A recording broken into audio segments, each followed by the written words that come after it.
오늘 시간에는 출애굽기 강의 24번째 시간으로서 시내산 언약 체결 및 40일 시내산 금식 산상 기도라는 제목으로 함께 말씀의 은혜를 나누기를 원합니다.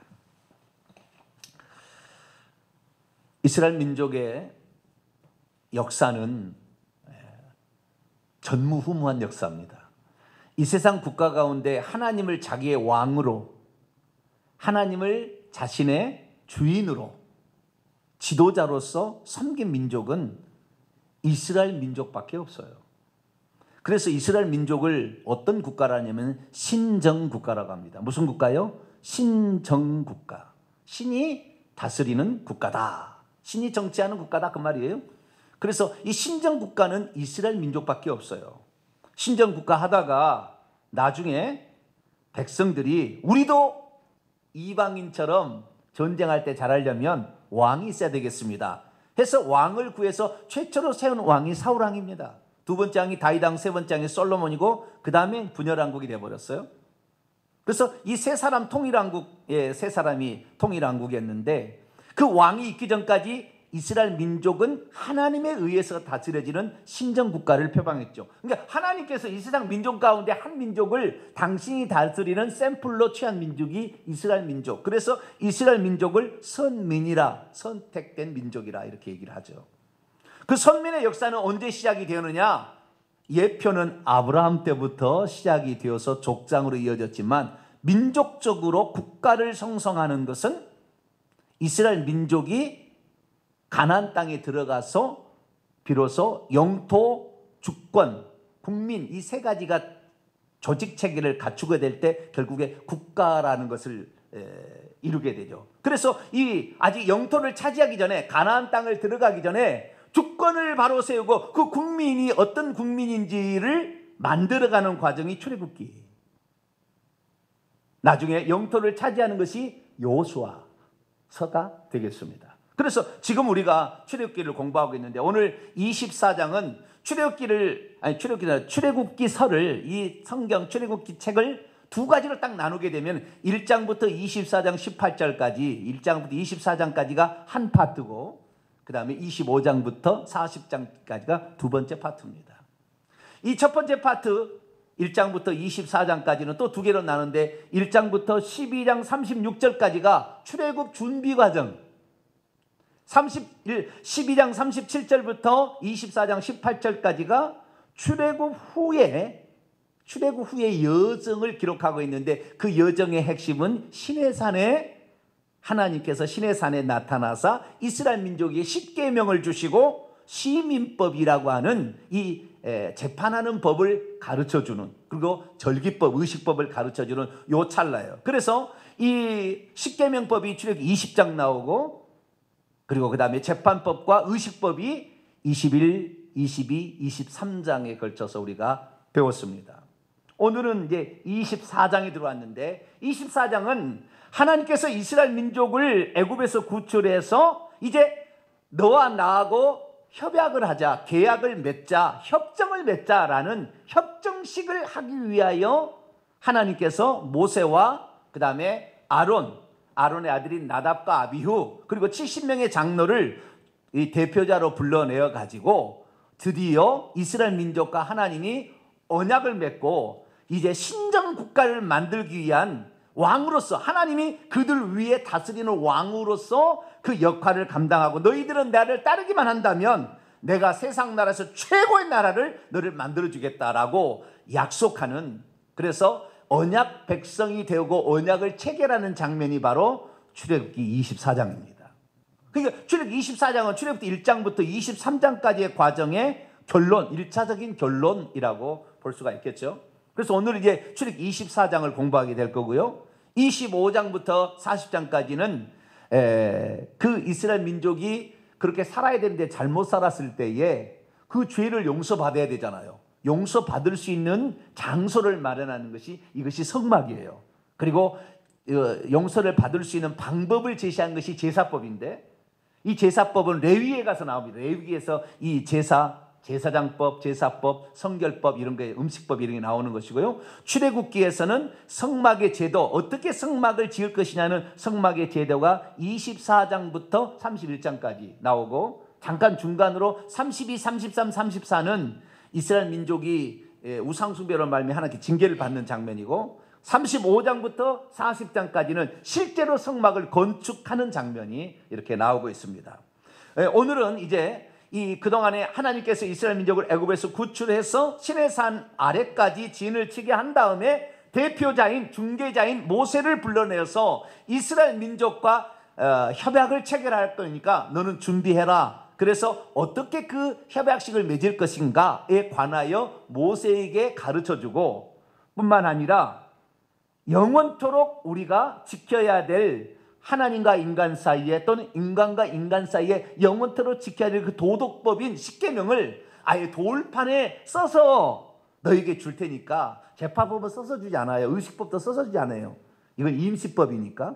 그러나 이 십계명법은 영원한 변치 않은 것이라는 것으로 돌판에 하나님께서 친히 손으로 기록을 해가지고 모세에게 주기 위하여, 모세야 다시 시내산에 올라와라. 그래서 40일 40야 동안 금식하며 기도하고 있다가 마지막 날에 그 십계명의 두 돌판을 이제 받아서 내려오는, 받기 위하여 올라오게 하라는 그런 장면이 오늘 24장의 하반부에 이렇게 나오고 있습니다. 그래서 오늘 출애굽기 24장은 1절부터 10절, 11절까지가 언약 체결식입니다. 하나님과 이스라엘 백성 사이에 신정 국가를 세우기 위한 언약 체결식이 나와 있고, 12절부터 18절까지는 십계명 두 돌판을 내가 새겨서 줄 테니까 올라와라 해서 올라가는 그런 장면인데요. 이 장면을 통하여 우리는 오늘 크게 세 가지를 공부하게 될 겁니다. 첫째,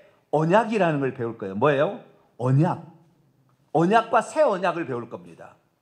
아주 중요한, 놀라운 아주 변화가 있고요. 엄청난 중요한 이야기입니다. 언약에 대해서 배울 거고요. 그 다음에 하나님을 직접 보는 장면이 나와요. 하나님을 보는 거.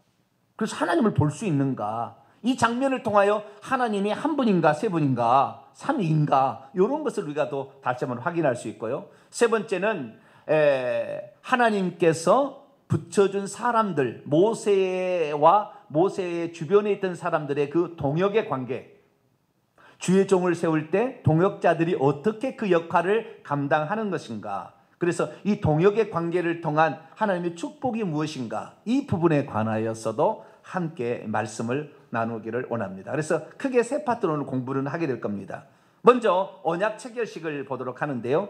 이 언약이라는 말은 말씀 언자 약속 약자를 쓰게 되는데, 말씀으로 하신 약속이라는 거예요. 근데 뭐 말씀으로 하신 약속인데, 이 말씀으로 하신 약속은 언약이라 한다면 말만이 아니고요. 조약을 맺는다, 협약을 한다, 맹세를 하고 그 쌍방이 서로 어떤 그 뭐라고 할까요?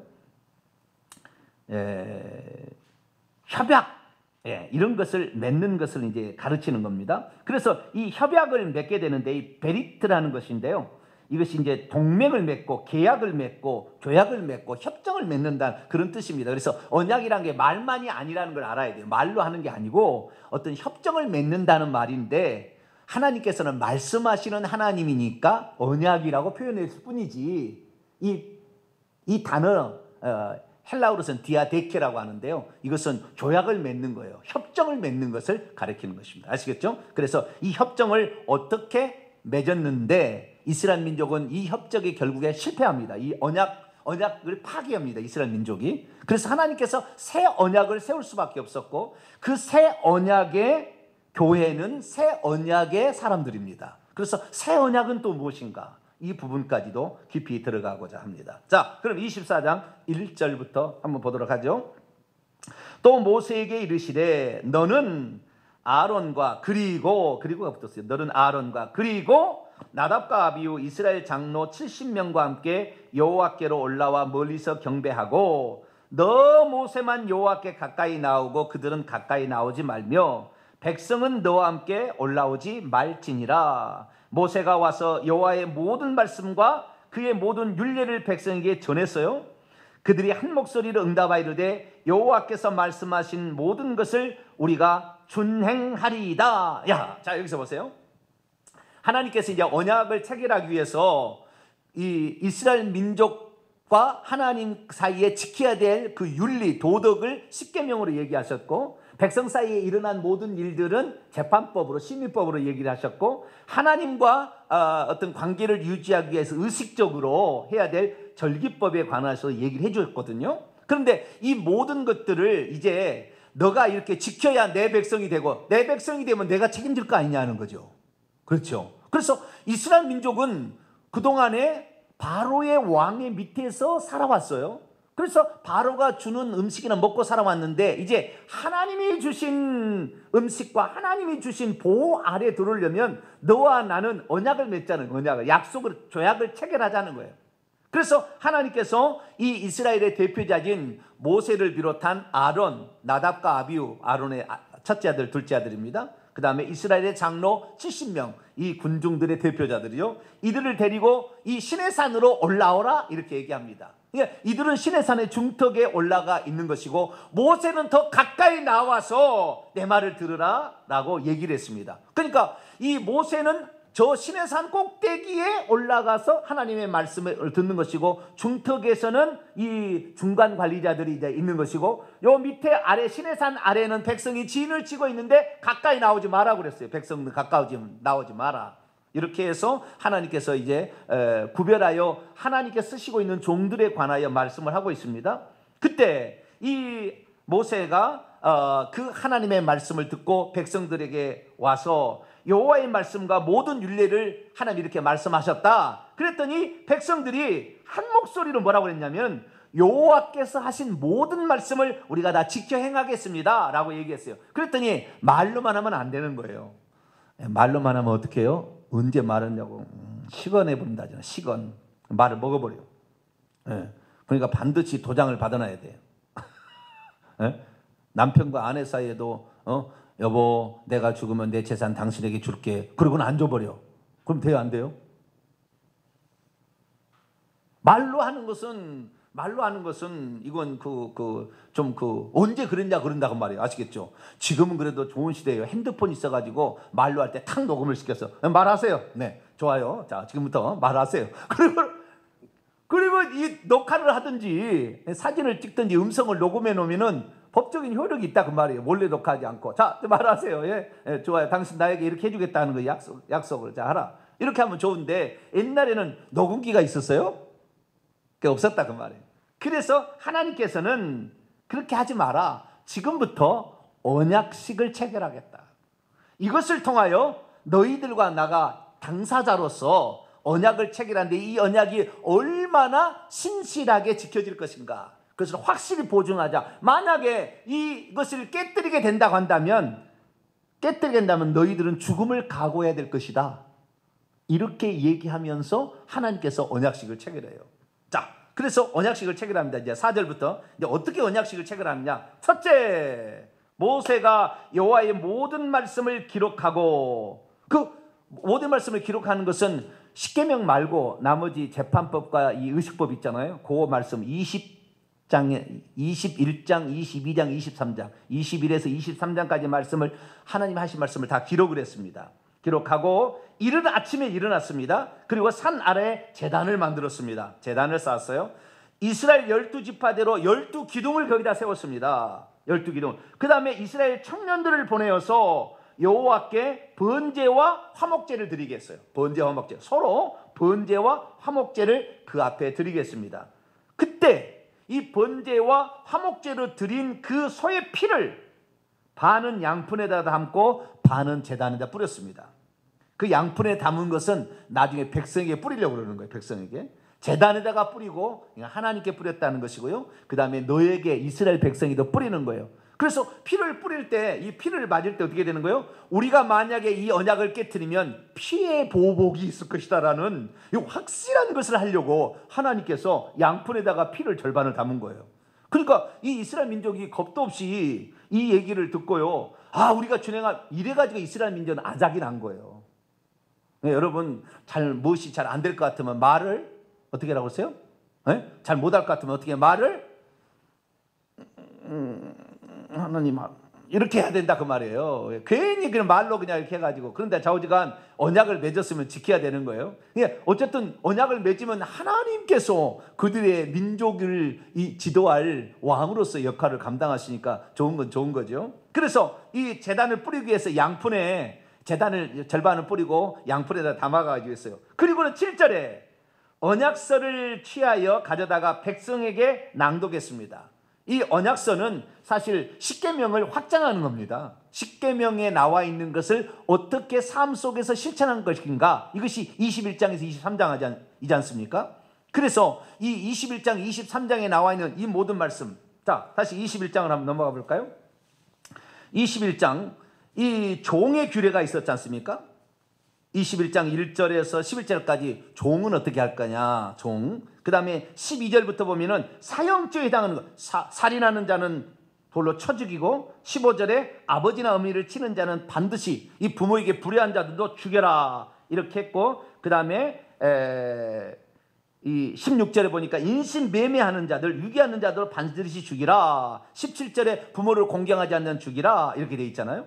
그리고 그 다음에 해를 입혔을 때, 상해를 입혔을 때가 21장 18절부터 해를 입혔을 때는 어떻게 할 건가, 속아받았을 때 뭐 사람이 어떻게 했을 때 쭉 얘기를 하지 않습니까? 22장까지 쭉 넘어옵니다. 22장 넘어오다가 그 다음에 22장 18절에서 이 무당 이 점치는 거, 하나님 1계명부터 4계명에 해당되는 거잖아요. 무당을 살려 죽이라 했고, 그 다음에 짐승과 수간하는 자는 반드시 죽이라, 다른 신에게 제사하는 자는 반드시 죽이라, 이런 얘기를 하게 되고, 객과 고아와 과부를, 그 다음에 가난한 자들을 잘 도와주고, 송사 23장으로 넘어와서는 이런 송사에 가난하다고 너무 편파적으로 하지 말고, 또 부자라고 권력이 있다고 해서 편파적으로 하지 말고 공정하게 쟁파하는 공평에 관한 얘기를 했고, 23장 10절 이하에 절기를 어떻게 지킬 것인가, 세 번의 절기는 반드시 와서 빈손으로 오지 말고 절기를 지키라 했고, 네가 말씀을 잘 순종한다면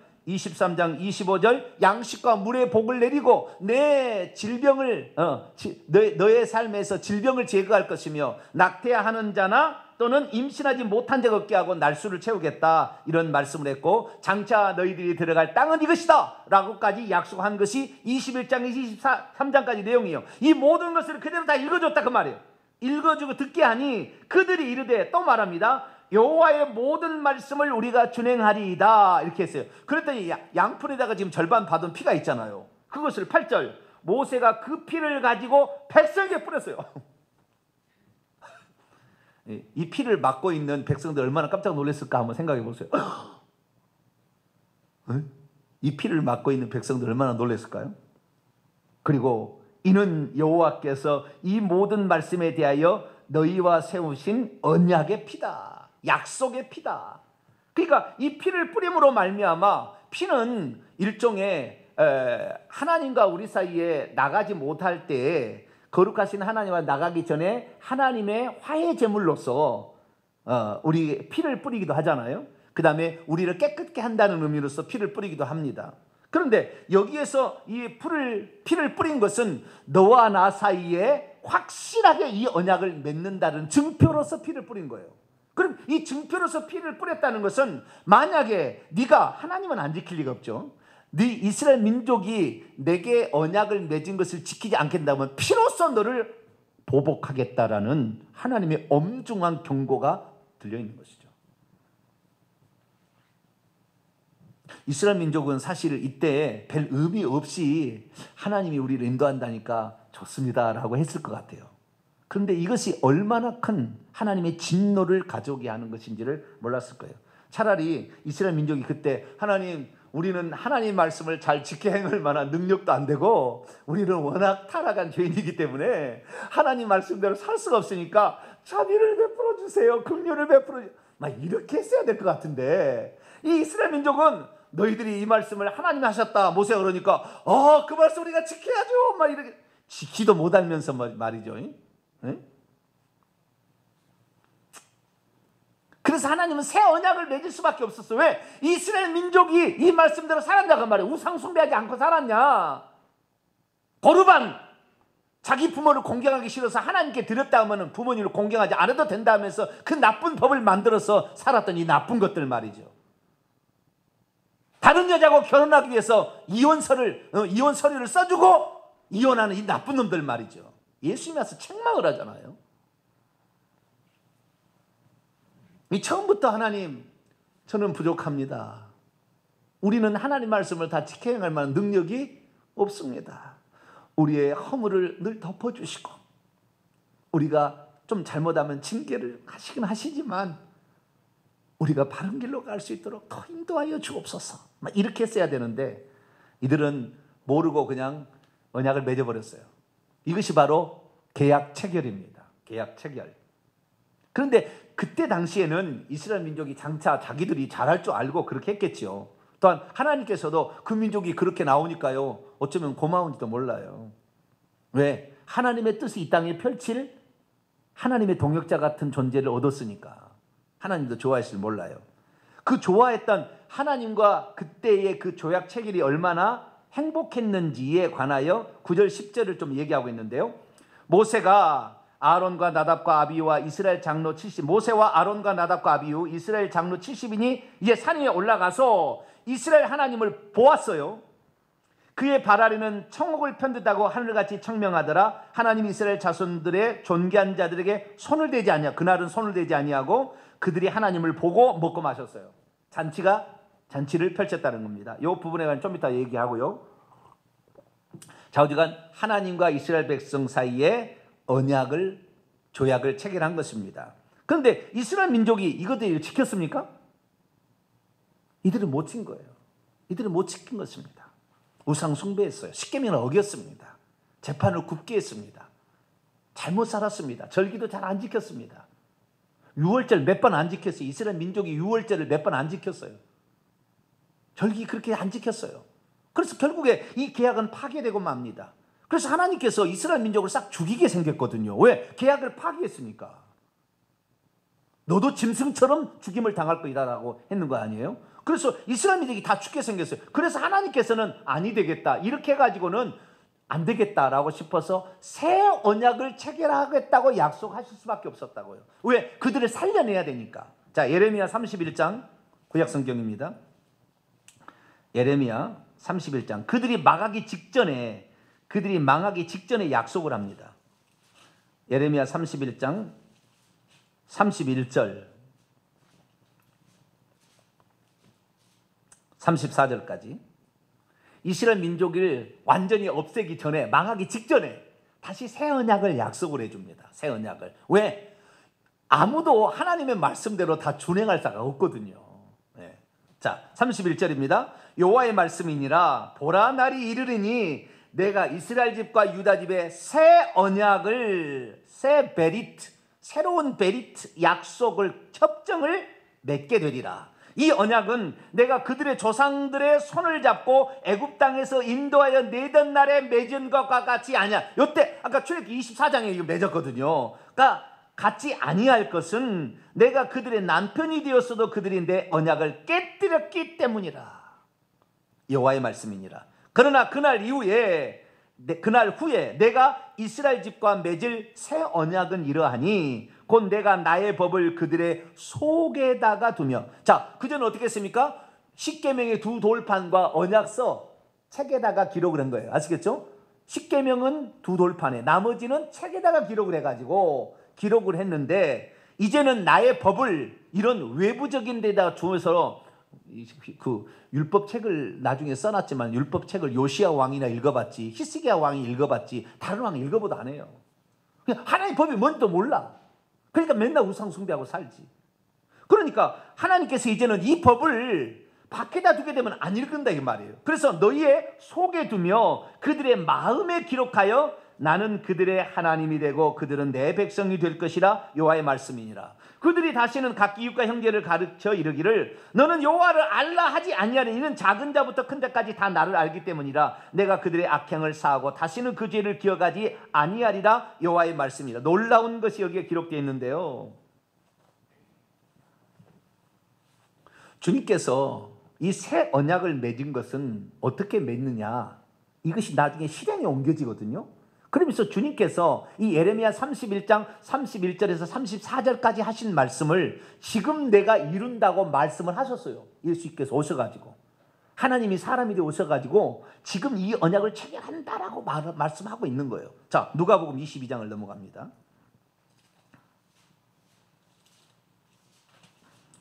누가복음 22장, 유월절을 하루 앞둔 전날, 유월절을 미리 유월절을 지키게 되는데 마가 다락방에 들어가서 그때 하시는 얘기가 있어요. 19절로 20절입니다. 누가복음 22장 19절로 20절입니다. 읽습니다. 시작. 또 떡을 가져 감사기도 하시고 떼어 그들에게 주시며 이르되 이것은 너희를 위하여 주는 내 몸이라. 너희가 이것을 행하여 나를 기념하라 하시고, 저녁 먹은 후에 잔도 그와 같이 하여 이르시되 이 잔은 내 피로 세우는 새 언약이니 이것은 너희를 위하여 붓는 것이라. 마태복음의 이 동일한 기사를 보게 되면 마태복음 26장에 가면은 이 피가, 이 잔이 언약의 피라고 합니다. 이 잔을 무엇이라고 해요? 이 잔에 있는 그 포도주를 뭐라고요? 언약의 피다. 새로 맺는 언약의 피다. 이게 무슨 말이냐면 이스라엘 민족은 이 피가 죄 용서의 목적을 위하여 뿌려진 게 아니었고, 언약을 맺을 때 만약에 이 언약을 지키지 않으면 너도 피 흘려 죽임을 당할 것이다라는 엄청난 어떤 뭡니까? 경고성의 그런 피였다 그 말이에요. 아시겠죠?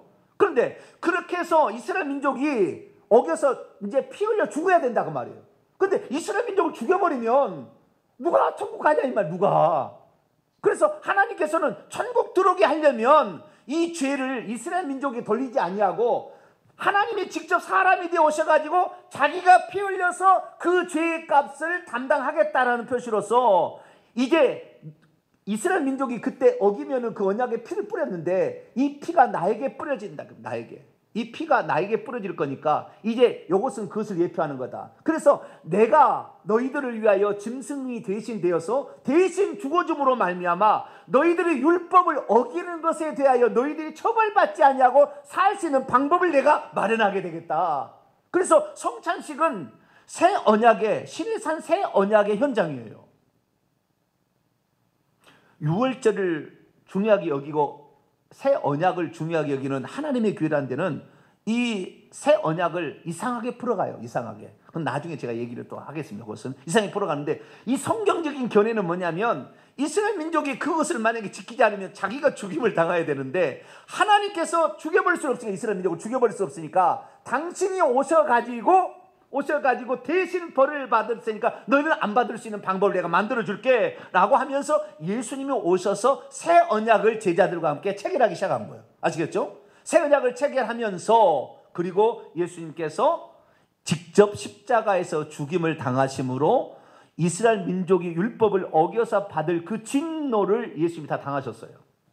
그 죄값은 사망인데 그 죄값은 사망. 그리고 내가 떠나가는 것이 너희에게 위기라. 내가 보혜사를 너희에게 보내리니 이 보혜사가 와서 너희 마음속에 들어가면 율법책에 기록된 것을 보지 않아도 이것이 죄인지를 안다는 거예요. 너희의 마음속에 둔다. 내 법을 너희의 마음속에 둔다는 것은 내가 이렇게 살게 되면 이것이 하나님의 뜻이 아니라는 것을 성령께서 탄식함으로 우리에게 잘못을 깨닫게 해주므로 하나님의 법을 성취해 갈 것이다 라고 말씀하신 겁니다.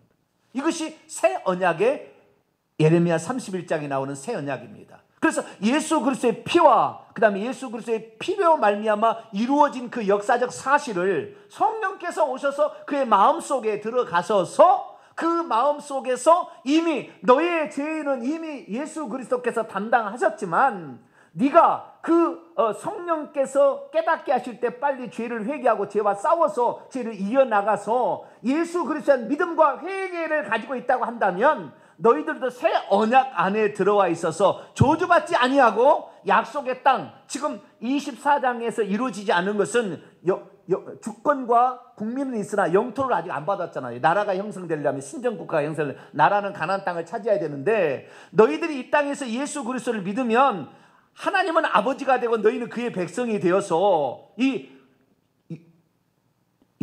주권과 국민이 형성이 되지만 적과 그의 가나안 땅은 천국이라 그 말이에요. 그래서 이 세례란 성찬식을 행할 때 이 새 언약을 우리가 이루었기 때문에 우리가 구약 시대는 하나님 말씀을 준행해야 언약 백성이 되었으나 신약에는 하나님 말씀을 준행하는 것이 아니라 예수 그리스도께서 행하신 일을 믿고 성령의 깨닫게 하심, 회개케 하심, 이것을 우리가 순종하여 죄를 회개할 때에 언약 백성이 되는 거예요. 할렐루야. 그러니까 신약의 언약 백성은 믿음과 회개로 언약 백성이 되는 것이고, 구약의 언약 백성은 그 말씀을 그대로 준행해야, 말씀을 실행에 옮겨야, 행함으로 실천해야 이것이 언약 백성이 된다는 거예요. 근데 이스라엘 민족은 출애굽기 24장에 그 중요성을 잘 몰랐어요.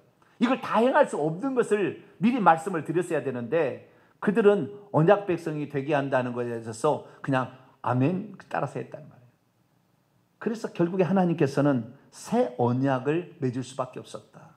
그래서 오늘 우리가 멸망당하지 않고 십계명을 안 지켜도 살고 있는 건 뭐 때문에요? 예수님이 새 언약에 피를 뿌려주심을, 할렐루야. 그분이 직접 제물 되어서 피를 뿌려줬기 때문에 우리가 오늘 진노를 안 당하고 오늘 사는 거예요. 근데 안 좋은 점도 있어요. 안 좋은 점도. 사실 구약시대는요, 구약시대는 예수님이 오시기 전의 상황이잖아요. 그 벌을 받기 전의 상황이잖아요. 그러니까 죄를 범했을 때는 반드시 하나님이 징계를 하시는 거예요. 구약시대는. 언약 백성에게는 그런 거예요. 특별히 징계를 한 거예요. 그래서 다윗이 잘못을 했을 때 벌은 면제하지 않은 거예요. 자, 출애굽기 34장을 볼까요? 그러니까 자기가 뭔 잘못하고 있는 것을 빨리 알 수가 있죠. 징계를 받게 되면. 그러나 신약의 백성은 예수님이 벌까지 대신 받아버렸기 때문에 예수 그리스도를 믿고 있는 상태에서는 죄를 범하였어도 바로 징계가 안 떨어진다 그 말이에요. 안 떨어질 수 있다는 거예요. 어떤 것은 떨어지기도 합니다. 하도 죄를 깨닫지 못하면. 그러나 대부분 안 떨어지는 거예요. 그러니까 자기가 지금 문제가 없다고 자기의 죄를 회개치 않고 있는 거예요. 자, 출애굽기 34장 6절 7절입니다. 읽어봅시다. 시작. 여호와께서 그의 앞으로 지나시며 선포하시되 여호와라 여호와라 자비롭고 은혜롭고 노하기를 더디하고 인자와 진실이 많은 하나님이라. 인자를 천대까지 베풀며 악과 과실과 죄는 용서하리라. 그러나 벌은 면제하지 아니하고 아버지의 악행을 자손 3, 4대까지 보응하리라. 구약시대는 벌을 면제하지 않았어요. 그 벌은 용서는 했지만 벌을 받겠다 그 말이에요. 근데 신약시대에 들어와서는 이미 예수님께서 십자가에서 저주를 담다. 갈라디아 3장 13절. 십자가상에서 온갖 수치와 모멸과 멸시와 채찍에 맞으심으로 베드로전서 2장 24절, 이사야 53장 말씀에서 채찍에 맞으시면 우리가 병이 안 걸려요. 그래서 웬만하면 병이 안 걸린다 그 말이에요. 그럼에도 불구하고 예수 믿는 사람이 중한 질병에 떨어지는 것은 회개할 것이 엄청 큰 죄를 범했는데 그 죄를 회개하지 않고 있는 거예요. 그러니까 그렇게 해서라도 회개해서 천국 들어오게 하려고 하나님께서 징계를 내리는 거라고요. 물론 모든 질병을 다 죄라고 말할 수는 없겠지만 그런 것이 많다 그 말이에요.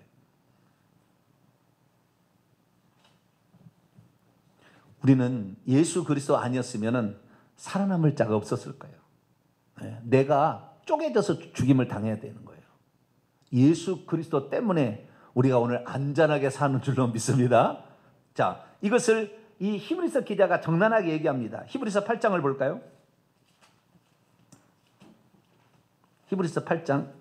히브리서는 레위기서의 신약의 레위기서예요. 신약의 레위기서. 히브리서를 알아야만이 레위기서를 풀어갈 수 있습니다. 구약의 레위기서를 보면 재미없으나 히브리서를 다 알고 레위기서를 보면 레위기서는 제사장에 관한 이야기, 제사에 관한 이야기를 적나라하게 신학적으로 어떻게 성취되었는지를 풀어줍니다. 자, 히브리서 8장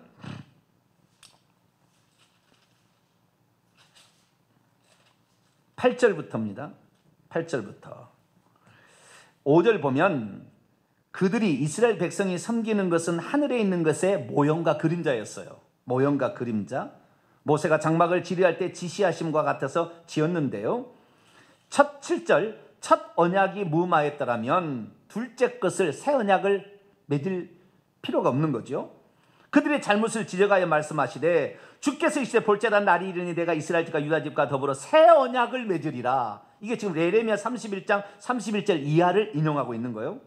그렇게 얘기를 하면서 12절 내가 그들의 불의를 긍휼히 여기고 그들의 죄를 다시 기억하지 아니하라 하셨느니라. 새 언약이라 말씀하셨음에 첫 것은 낡아지게 하신 것이니 낡아지고 쇠하는 것은 없어져 가는 것이라. 우리가 구약의 언약으로서 만약에 언약의 피를 하나님이 우리에게 적용한다면 우리는 다 죽어야 돼요. 그런데 예수 그리스도께 그 죄값을 물어주시고 우리는 성령 안에 들어와서 살라 하셔서 성령의 인도를 받으면 이것이 죄구나 금방 안다는 거예요. 그런데 그 성령을 다 무시한다 그 말이에요. 성령을 소멸하지 말라는 말 그 말이에요. 성령을 무시하고 죄를 책망하게 하는데도 그것을 무시해서 결국 지옥 가는 것입니다. 예수님 누구냐? 이 새 언약의 중보자이십니다. 9장 15절입니다. 9장 15절 읽습니다. 시작. 이로 말미암아 그는 새 언약의 중보자이시니 이는 첫 언약 때에 범한 죄에서 속량하려고 죽으사 부르심을 입은 자로 하여금 영원한 기업의 약속을 얻게 하려 하십니다. 새 언약의 중보자, 그때 그 흘려진 그 짐승의 양푼 절반에게 받았던 반에 받았던 그 양푼의 그 피, 그 예수 그리스도께서 그것을 제자들에게 주시며 이것이 언약의 피다라고 얘기했다는 거예요. 자, 고린도전서 11장 사도 바울도 그 얘기를 들려줍니다. 고린도전서 11장 23절에서 25절까지 고린도서 11장 23절에서 25절까지 있습니다. 시작. 내가 너희에게 전한 것은 주께 받은 것이니 곧 주 예수께서 잡히던 밤에 떡을 가지사 축사하시고 떼어 이르시되 이것은 너희를 위하는 내 몸이니 이것을 행하여 나를 기념하라 하시고 식후에 또한 그와 같이 잔을 가지시고 이르시되 이 잔은 내 피로 세운 새 언약이니 새 디아데케 계약이니 이것을 행하여 마실 때마다 나를 기념하라. 그래서 우리는 이 성찬 예식을 통하여 예수 그리스도께서 우리가 하나님의 언약을 배반하고 받아야 될 모든 징계를 대신 받았음에 감사하는 거예요. 그걸 기념하는 거예요. 성찬식을 통하여. 우리 주님이 아니었다면, 새 언약의 중보자로 주님이 오시지 않았다면 우리는 그냥 살아남지 못할 그런 존재가 되었을 거예요. 우리 주님께 감사하시는데요, 그 주님이 하나님이시다 그 말이에요. 그 주님이 다른 게 아니라 그렇게 죽여버리겠다고 하셨던 그 하나님이 당신 대신 자기를 죽여요. 자기를 죽였다는 말은 이것은 오해 소지가 있으니까 사람이 되어 오셔서 그 죄값을 지불하신다 그 말이에요. 그분이 이 아들 예수님이에요. 자, 그러면 이제 하나님을 보는 문제로 들어갑니다. 두 번째, 이 언약식을 체결했을 때 하나님께서는 이미 피가 뿌려졌기 때문에 하나님과 인간 사이에 어떤 정도 화해가 이루어진 거잖아요. 하나님을 보았던 존재가 많지 않습니다. 하나님을 보면 다 죽을 줄 알았어요. 그래서 하나님을 보았던 존재가 많지 않은데 환상으로 보기는 했어요. 예를 들어서 이사야 6장에 보면 환상으로 보는 장면이 나옵니다. 자, 이사야 6장을 한번 열어볼까요? 이사야 선지자가 하나님을 봐요. 그것도 환상으로. 그런데도 환상으로 보았다고 자기가 죽을 거라고 걱정을 많이 합니다. 죽을 거라고 걱정을 많이 해요. 그런데 하나님을 직접 보지는 못하죠. 이사야 6장 1절을 보니까 우시야 왕이 죽던 해에 내가 본즉 보았어요. 뭘 보았냐면 주께서 높이 들린 보좌 위에 앉아 계셨고 그의 옷자락이 성전에 가득했어요. 그럼 높이 들린 그 보좌 위에 하나님이 앉아 계셨는데 그 하나님의 얼굴은 못 보는 거예요. 앉아 계셨다는 걸 어떻게 아냐면 그의 옷자락이 성전에 가득한 것을 보고 안 거예요. 그리고 영감으로 아는 거죠. 영감으로. 그때 스랍들이 모시고 있는데 날아가면서 말하기를 거룩하다 거룩하다 거룩하다 만군의 여호와여 그의 영광이 온 땅에 충만한. 자, 높이 들린 보좌 위에 누가 앉아 계시는 거예요? 여호와께서 앉아 계신다 그 말이에요. 그때 화답하는 소리로 말미암아 성전 문지방의 터가 크게 흔들렸고 성전 그 집에 연기 같은 것이 그냥 구름이죠. 충만해서 채워졌습니다. 그때 말합니다. 화로다 나여 망하게 되었도다. 나는 입술이 부정한 사람이요 나는 입술이 부정한 백성 중에 살고 있으면서 만군의 여호와이신 왕을 배웠기 때문이다. 그러자 스라바나가 부직개로서 제단에서 핀 수술을 그의 손에 가지고 와서 날아와서 내 입술에 대면서 네 죄가 사해졌으니까 죽지 않을 거다 했다. 이때도 이사야가 보기는 봤는데 환상 중에 보았지만 하나님 얼굴도 못 봤어요. 그의 옷자락이 가득한 것을 보았죠. 그러나 직접 본 일이 오늘 사건이 있다고 하는 거예요. 무엇을 보았을까요? 자, 이사야란다. 출애굽기 24장 9절부터입니다. 모세와 아론과 나답과 아비와 이스라엘 장로 70인이 올라가서 이스라엘 하나님을 보았어요. 보았더니 뭘 보았을까요? 그의 발 아래에 그의 발을 보았어요. 하나님은 볼 수 없어요. 좀 이따 더 얘기하겠습니다. 그의 하나님의 발을 봤어요. 하나님의 발을 봤더니 그분이 발 안에는 청옥, 사파이어 같은 파란색의 타일을 깔아놓지 이 청옥을 편듯이 쫙 파란색에 이렇게 되면서 하늘같이 청명하게 맑은 상태에서 하나님이 쫙 보인 거예요. 이 시내산에 올라갔는데 하나님이 그 청옥을 편듯한 파란색의 그 발이 하나님의 발이 보인 거예요. 이런 일은 없었어요. 이런 일은 이때 한 번 있었어요. 이 성경에 보면 한 번 있어, 한 번. 이 언약식이 하나님께서 당신의 백성을 얻으실 때 얼마나 기뻐했는가를 알 수가 있어요. 우리의 입장에서는 큰 코닥칠 일이었지만 하나님께서는 당신의 언약 백성을 얻은 거잖아요. 하나님의 계획이 뭐였냐면 만세전에 그리스도 안에서 상속자를 만들어서 천국에 살 사람을 데려가려고 만들려고 계획한 것을 이스라엘 백성을 이루기 위한 기초를 닦았기 때문에 너무 기뻐가지고 하나님이 당신을 보여준 거예요. 그의 발이 보였었다. 그의 발이 쫙 보였다니. 그러자 11절 하나님이 이스라엘 자손들의 존귀한 자 손을 그 하나님을 보여주면서도 손대지 아니하고 그들은 하나님을 보고 먹고 마셨다는 거예요. 그래서 하나님의 얼굴을 못 봅니다. 자, 왜 못 봤냐 알 수가 있냐면은 출애굽기 33장을 넘어갑시다. 하나님의 형상을 가장 많이 본 사람은 모세예요. 모세. 지금 이사야는 뭐만 봤다고요? 옷자락, 그분의 옷이 펄렁이는 옷자락만 본 것이고 이 70명과 이 73명이죠. 나답과 아론까지면 73명은 뭘 봤냐면은 모세까지면 74명이겠네요. 이들은 뭘 봤어요? 발까지 본 거예요. 발까지. 근데 출애굽기 33장에 보면은 모세에게 하나님이 당신을 보여주는 장면이 나와요. 보여주는 장면이 나오는데요. 19절입니다. 19절. 17절부터 읽어보겠습니다. 그래야 이해가 갑니다. 여호와께서 모세에게 이르시되 내가 말하는 이 일도 내가 하리니 너는 내 목전에 은총을 입었고 내가 이름으로도 너를 안다. 주여, 여러분의 이름으로도 하나님이 알게 되는 자가 되길 축원합니다. 천국에 갔더니 정병진 목사 난 모르겠는데 이름 그럼 돼 안 돼요? 천국에 갔더니 이금선 집사 난 모르겠는데 그럼 돼요 안 돼요? 알지. 그 동탄 명성교회 초창기부터 수고했느니라 이제 권사가 곧 될 거니라.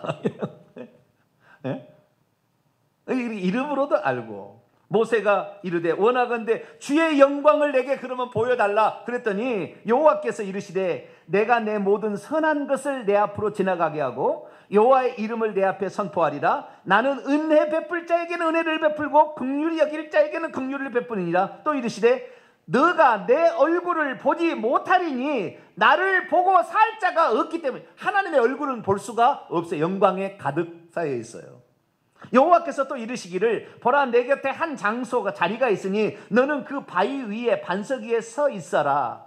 내 영광이 지나갈 때에 내가 너를 반석 틈에 둘 것이다. 그리고 내가 지나갈 때까지 내 손으로 너를 덮었다가 내 손을 거두게 되는 순간 너는 내 뒤를 등이 아니에요. 여기 등이 아니라 뒤편, 백. 하나님의 그 뒤편까지 보았어요.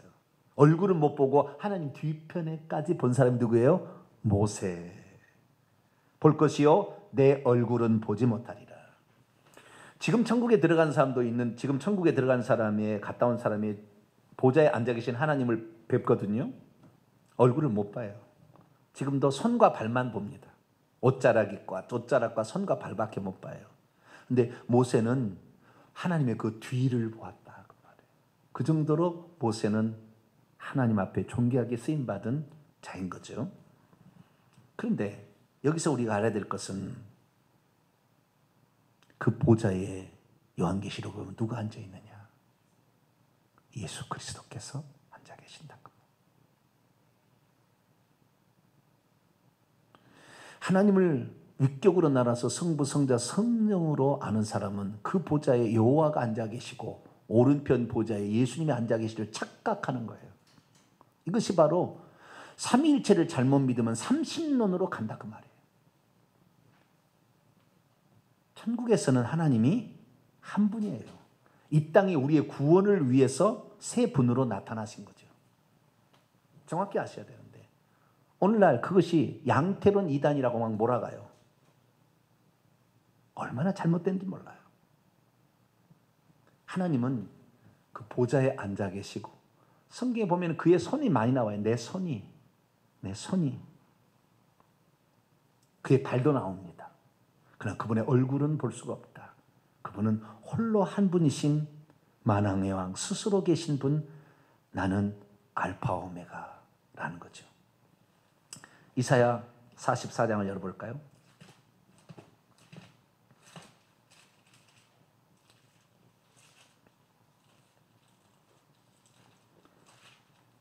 이사야 44장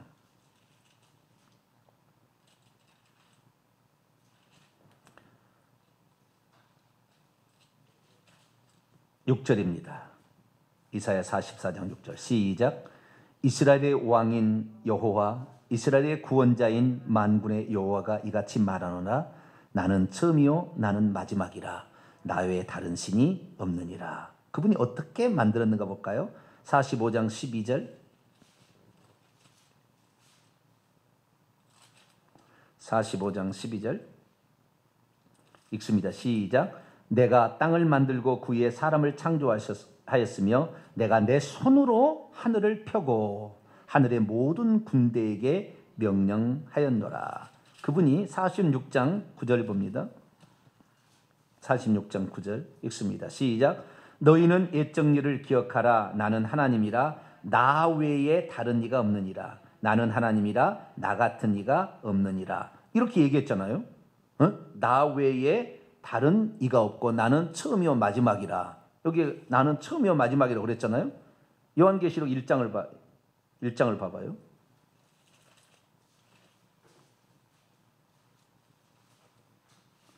이사야 41장 4절, 44장 6절, 48장 11에 나는 처음이요 마지막으로 여호와가 그렇게 얘기했는데 요한계시록 1장 17절입니다. 시작. 내가 볼 때 그의 발 아래 엎드러져 죽은 자같이 되매 그가 오른손을 내게 얹고 이르시되 두려워하지 말라. 나는 처음이요 마지막이니. 나는 처음이요 마지막이가 보면은 여호와 하나님이겠구나 생각하는데 18절 읽습니다. 시작. 곧 살아있는 자라. 내가 전에 죽었었노라. 볼자도 이제 세세토록 살아있어 사망과 은비의 열쇠를 가지고 죽었다는 거예요. 내가 죽었다 살아나심이에요. 2장 8절 요한계시록 2장 8절 읽습니다. 시작. 서머나 교회 사자에게 편지하라. 처음이요 마지막이요 죽었다가 살아나시니가. 하나님 한 분이시다. 하나님이 구약에 당신을 여호와라고 계시하셨고 말씀하셨고 신약에는 아버지와 아들로 계시한 거예요. 그때 그 인성을 입으신 그분을 예수님이라고 표현하는 거예요. 그러나 그 예수님은 처음이요 마지막이신 한 분 하나님의 체현된 하나님. 할렐루야. 우리에게 나타나신 하나님. 우리는 아무도 하나님을 볼 수 없었을 텐데 아버지의 독생하신 하나님이 나타내시고 요한복음 1장에 나와요. 독생하신 하나님이 우리 나오심으로 우리는 누구든지 하나님을 볼 수 있게 되었으니 지금도 천국에 가면 하나님을 볼 수 없으나 보좌에 내려오신 예수님을 통하여 하나님을 보게 되는 거야. 할렐루야. 예수님 때문에 우리가 하나님을 보게 된 거지 예수님 아니었으면 하나님 영영토록 못 볼 뻔했어요. 어떤 사람이 그러더라고요. 사도행전 7장에 스데반이 순교하면서 하나님을 봤대요. 네? 그리고 우편에 예수님 또 서 있는 거 봤어요. 그래서 하나님을 또 보고 그 다음에 그 우편에 예수님 두 분이 계시다. 그 우편에 이걸 보았다. 아닙니다. 사도행전 7장을 볼까요? 그건 잘못하는 거예요. 그렇게 안 나와 있어요 성경에. 하나님 한 분이신데 어떻게 두 분이 동시에 출현합니까? 천국에서는 하나님이 한 분이라니까요. 사도행전 7장 55절 56절 읽습니다. 시작. 스데반이 성령 충만하여 하늘을 우러러 주목하여 하나님의 영광과 및 예수께서 하나님 우편에 서신 것을 보고 말하되 보라 하늘이 열리고 인자가 사람의 아들이 하나님 우편에 서신 것을 보노라. 하나님의 영광을 본 거지 하나님을 볼 수 없다니까요. 하나님의 영광을 보고 그분이 우편에 서 있는 것, 그분이 내려오셔서 우편에 서 있는 것을 보셨다. 우리가 그러잖아요. 하나님 우편에 앉으셨다고 그러잖아요. 다 앉으셨다. 그건 상징적인 표현이에요. 하나님 우편에 앉으셨다 할 때 우편은 복수입니다. 우편들입니다. 우편들이 어디가 있어요? 다 상징적인 의미라 그 말이에요. 오른쪽에 여러 가지 많은 일들이 있는 거예요. 행하실 일들이. 그분이 오른편에 앉으셨다는 말은 그분이 보좌 오른편에서 아직도 해야 될 일이 있는 거예요. 대제사장, 중보자, 중보 기도하는 자, 보혜사, 성령, 많은 일들을 하실 일이 있는 거예요. 근데 그것을 진짜 그런 걸로 착각해 버리는 거예요. 아니에요. 하나님은 그 보좌에 계시는데 아무도 그 얼굴을 볼 수 없다. 그러나 그분이 내려오실 때 우리는 예수님으로 아는 것이고, 왜? 예수님이 이 땅에 오셨다 가셨잖아요. 오셨다 가셨잖아요. 아직도 그 아들로서의 사역이 끝나지 않았습니다. 재림하심으로 끝내실 건데 그때까지는 이 예수 그리스도의 그 모습을 우리가 계속해서 볼 수가 있겠죠. 자, 넘어갑니다. 12절입니다. 출애굽기 24장 12절. 이제 시내산에 불려 올려서 십계명 돌판을 주겠다라는 약속을 하는 겁니다. 여호와께서 모세에게 이르시되 너는 산에 올라 내게로 와서 거기 있으라. 내가 그들을 가르치도록 내가 율법과 계명을 친히 기록한 돌판을 주리라. 율법과 계명, 이것이 바로 십계명이죠. 십계명, 율법과 계명. 돌판이 드립니다. 두 개입니다. 그래서 1계명부터 4계명이 왼쪽 편의 돌판에 기록되고요. 5계명부터 10계명, 인간계명이 오른쪽 돌판에 기록이 됩니다. 두리라. 모세가 그의 부하 시종 여호수아와 함께 일어나 모세가 하나님의 산으로 올라가 시내산으로 올라갔죠. 장로들에게 이릅니다. 너희는 여기서 우리가 너희에게로 돌아오기까지 기다리라. 아론과 훌이 너희와 함께 하리니 무릇 일이 있으면 그들에 나아가서 들으라. 이 모세는 이 이스라엘 백성을 자기의 양떼처럼 생각해서 무슨 일이 내가 있을 때 무슨 일이 있으면 아론과 훌 어떤 자들입니까? 여호수아가 아말렉을 쳐들어갈 때 모세가 기도했는데 팔이 내려오자 아론과 훌이 받쳐서 그 기도를 도와줬던 동역자잖아요. 그 동역자 때문에 여호수아가 전쟁 이긴 거 아닙니까? 그래서 나를 대신하여 아론과 훌이 나를 대신하여 너희들의 일을 봐줄 거니까 그를 지도자로 믿고 나를 대신하여 그를 따르라 하면서 위임하는 장면이 나옵니다. 그리고는 여호수아를 데리고 가요. 여호수아는 누굽니까? 장차 모세의 후계자가 될 자라죠. 그죠? 네, 모세의 후계자가 될 자예요. 그 모세의 후계자가 될 그 여호수아를 데리고 그 현장을 다 보게 하는 거예요. 그러면서 15절 모세가 산에 오르매 구름이 산을 가렸습니다. 모세가 이제 시내산으로 오자 구름이 가는 이 구름 기둥 불 기둥이 있잖아요. 하나님 임재를 상징하는 가렸습니다. 여호와의 영광이 시내산 위에 머무르고 구름이 엿새 동안 산을 가리더니 일곱째 날에 아마 안식일이 아니었었는가 싶어요. 일곱째 날에 여호와께서 구름 가운데 모세를 부르십니다. 산 위에 여호와 영광이 이스라엘 자손의 눈에는 맹렬한 불, 여기에 맹렬한이라는 뜻은 이글이글 불타오르는 삼킬 것 같은 그런 뜻입니다.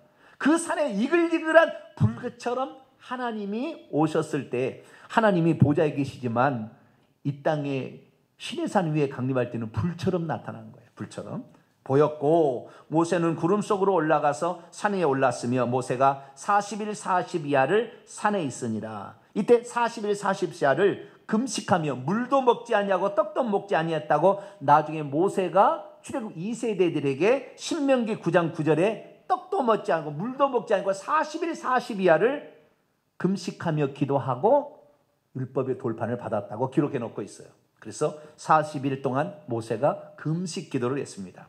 40일이라는 것은 시련과 고난의 기간을 상징하는 것이고 연단의 기간 그리고 준비하는 기간을 상징하겠죠. 예수님도 40일 동안 금식하신 후에 줄이신 후에 사단에게 시험을 받으셨죠. 그래서 훈련과 연단 시련의 기간이고요. 이스라엘 민족도 이 40일 정탐했다가 40년 동안 광야에서 방황하는데 40이라는 것은 그런 훈련 기간인 것 같아요. 자, 여기서 우리가 알아야 될 것은 지도자 혼자서 뭔 일을 다 감당할 수 없다는 거예요. 지도자가 비게 되면 다른 대신해서 그 지도자가 그 자리를 세워줘야 돼요. 모세가 죽자 여호수아가 자리를 이어서 이스라엘 백성을 이끌고 들어갔고, 여호수아를 데리고 갔을 때는 아론과 훌이 대신하여 그 자리를 채워줬다는 거예요. 마찬가지입니다. 교회는 어른이 있어야 되고요, 그 어른 밑에 또한 어른이 없을 때 그 일을 감당할 자, 또 후계자들을 키워내야 되는 거예요. 그래서 동역하면서 일을 해야지 혼자 일을 감당 못하는 것입니다. 모든 것은 동역의 관계를 이루어야지. 그 동역의 관계를 이루었을 때 어떤 자는 하나님의 필요에 따라서 주의 종으로도 쓰임을 받기도 하고, 이 아론과 훌처럼 평신도의 지도자로서 쓰임을 받을 수도 있습니다. 어떻게 쓰임을 받든지 그 자기에게 주어진 일에 충성할 때 하나님은 큰 상급을 내리십니다. 우리는 주님의 동역자들이고, 이렇게 동역하는 자들이 생명책의 이름이 기록된 것이에요. 자, 빌립보서 4장을 한번 볼까요? 마지막입니다. 빌립보서 4장.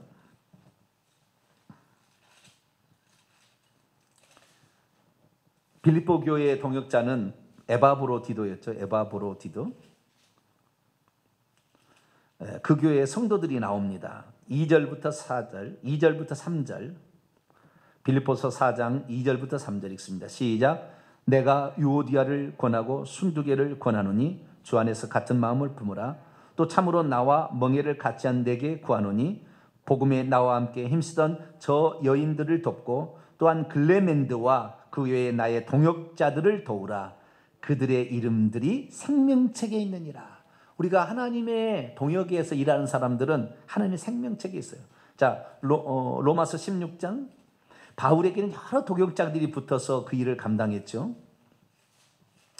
로마서 16장 3절. 이런 동역자들이 우리가 되어야 됩니다. 로마서 16장 3절 시작. 너희는 그리스도 예수 안에서 나의 동역자들인 브리스가와 아굴라에게 문안하라. 그들은 내 목숨을 위하여 자기들의 목까지도 내놓았나니 나뿐 아니라 이방인의 모든 교회도 그들에게 감사하니. 바울에게 있어서 천망 받는 자로 고린도서 16장에 나오는 이 로마 출신의 브리스길라와 아굴라죠. 브리스가라고 말하는 것은 로마식이고 브리스길라는 애칭입니다. 브리스길라 아굴라 부부가 바울을 동역해서 텐트 치는 일을 통하여 선교비를 제공합니다. 마찬가지입니다. 우리 성도들이 저를 위해서 기도해 주시고 헌금해 주시니까 저도 일을 감당하는 거지, 여러분이 안 해주시면 제가 어떻게 일을 감당합니까? 저는 시간이 너무 없어요. 이 말씀 하나만 제대로 이 헬라 원문을 찾아서 지켜가는 것도 시간이 걸리는데요, 이거 보는데 시간도, 그래서 1시, 2시간 넘어가는 거 예사예요. 매일마다. 왜? 이 말씀을 정확히 내가 풀어서 설명해 드려야지, 가짜를 설명해 주면 안 되잖아요. 그래서 여러분들이 저를 위해서 건강을 위해서도 기도해 주시고, 또 열심히 수고한 것에 또 11조와 이런 헌물들을 주심으로 제가 그걸 바탕으로 열심히 일할 수 있는 거예요. 저는 여러분에게 감사하죠. 뿐만 아니라 저는 여러분에게 부끄럽지 않고 여러분의 최선을 다하려고 노력합니다. 우리의 생애에 주님이 오셨으면 좋겠어요. 저는 우리 다음 세대 말고. 근데 어쨌든 최선을 다해 보십시다. 저와 여러분이 모세에게 그 많은 동역자들이 있어서 함께 이스라엘 공동체를 이끌어갔던 것처럼 우리들도 동탄명성교회를 같이 어우러져 가며 세계의 교회를 섬기고 지도자를 섬기는 복된 성도가 되기를 간절히 바랍니다. 거룩하신 하나님 감사합니다. 오늘 새 언약의 중보자이신